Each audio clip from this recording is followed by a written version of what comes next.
Hello everyone, welcome to Indian economy update. तो इस video में मैं बात करूंगा weak private investment in India के बारे में।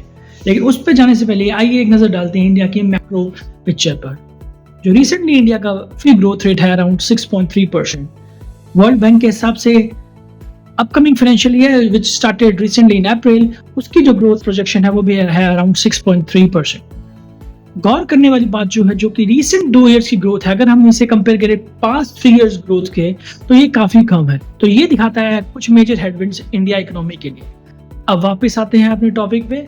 सो जीडीपी कैलकुलेट करने का जो फॉर्मूला है वो है GDP is equal to consumption plus investment plus government expenditure plus net exports. तो इस वीडियो में जो मैं फोकस करूंगा वो करूंगा आई पे, जो कि इन्वेस्टमेंट। अगर हम इंडिया के इन्वेस्टमेंट रेट देख लेंगे तो वो काफी सालों से गिरते आ रहा है और आज के फिलहाल में वो है अराउंड 30.1%। जैसे कि मैंने पहले कहा था कि इंडिया का जो प्राइवेट इन्वेस्टमेंट है काफ़ी वीक चल रहा है रिसेंटली।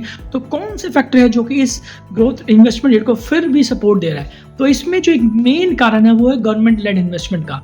तो ये ट्रेंड शुरू हुआ था आफ्टर कोविड, जब government came at the forefront and started investing because private investment is very weak because of global pressure led by pandemic.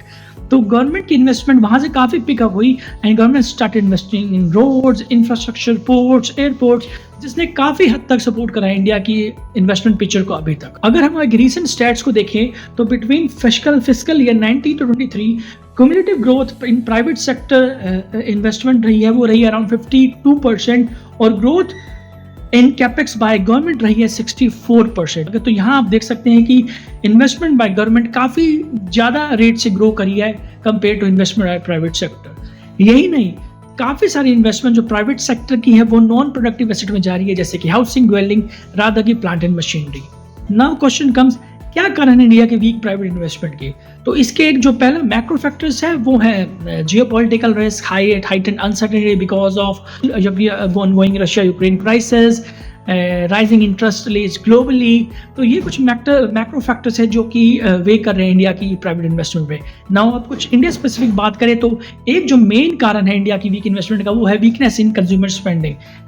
जैसा कि आप सब जानते होंगे इन्फ्लेशन रेट इंडिया में काफ़ी हाई है, तो वो काफ़ी हद तक purchasing power of common man के को इरोड कर रहा है और जिसका सीधा इम्पैक्ट इन्वेस्टमेंट पर जाने को दिखने को मिल रहा है। रिसेंटली रिलीज डाटा भी देखें तो कैपेसिटी यूटिलाइजेशन जो है मैन्युफैक्चरिंग सेक्टर में वो है अराउंड 75% करंटली, जो कि प्री पेंडेमिक लेवल के अराउंड है।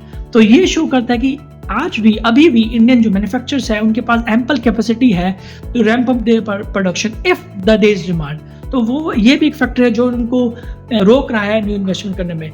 हाँ, यहाँ पे इंडस्ट्री स्पेसिफिक फैक्टर्स भी है, जैसे स्टील एक एग्जांपल है जहाँ पे ग्लोबली ओवर कैपेसिटी है, तो वो नेगेटिवली इम्पैक्ट कर रहा है Indian investment by Indian company as well. अब क्वेश्चन होता है कि what is the future outlook of India's private investment? तो कुछ एस्टिमेट्स की देखें तो अभी जो फाइनेंशियल कंडीशन है इंडियन कंपनीज की वो काफ़ी हेल्दी है बिकॉज काफ़ियों ने अपना जो डेट है पे ऑफ कर दिया है and lot of companies are sitting with good money. Even the financial position of banks have improved. The gross non-performing assets of bank has fallen from 11.2% in March 2018 to around 2.5% in March 2025. तो ये भी एक positive factor है India की private investment के लिए। इसके अलावा various government led initiatives like production linked incentives, make in India campaign, recently announced tax deduction to the middle class by honourable finance minister, वो भी काफ़ी हद तक इंडियन कंज्यूमर्स की परचेजिंग पावर को इम्प्रूव करेगा। तो ये कुछ फैक्टर्स हैं जो कि बुलिश दिख रहे हैं इंडिया के प्राइवेट सेक्टर के लिए आने वाले टाइम में। हाँ, और इसमें एक बहुत ही बड़ा मैक्रो फैक्टर जो रिसेंटली देखने को मिला है वो है ट्रम्प टैरिफ्स। तो उसने ग्लोबली काफ़ी सारी अनसर्टेनिटी क्रिएट कर दी है, तो उसका इम्पैक्ट एग्जैक्टली जान पाना फिलहाल मुश्किल है। The only thing we can do is wait and watch and be hopeful कि प्राइवेट सेक्टर इंडिया में आने वाले समय इम्प्रूव हो, क्योंकि इंडिया का जो एम्बिशन है कि to become a high income nation by 2047। अगर हम वर्ल्ड बैंक की एक एस्टिमेट के हिसाब से माने तो इंडिया को वो अचीव करने के लिए प्राइवेट इन्वेस्टमेंट बहुत इंपॉर्टेंट रोल प्ले करेगा और overall investment should be at least 40% of GDP if India wants to become a high income nation by 2047. So, private investment will continue to play a key role in achieving India's ambitions. तो फिलहाल इस video में इतना ही। ऐसे ही Indian economy से related interesting concepts को जानने के लिए जुड़े रहिए इस चैनल पे। Thanks for watching and I will see you soon.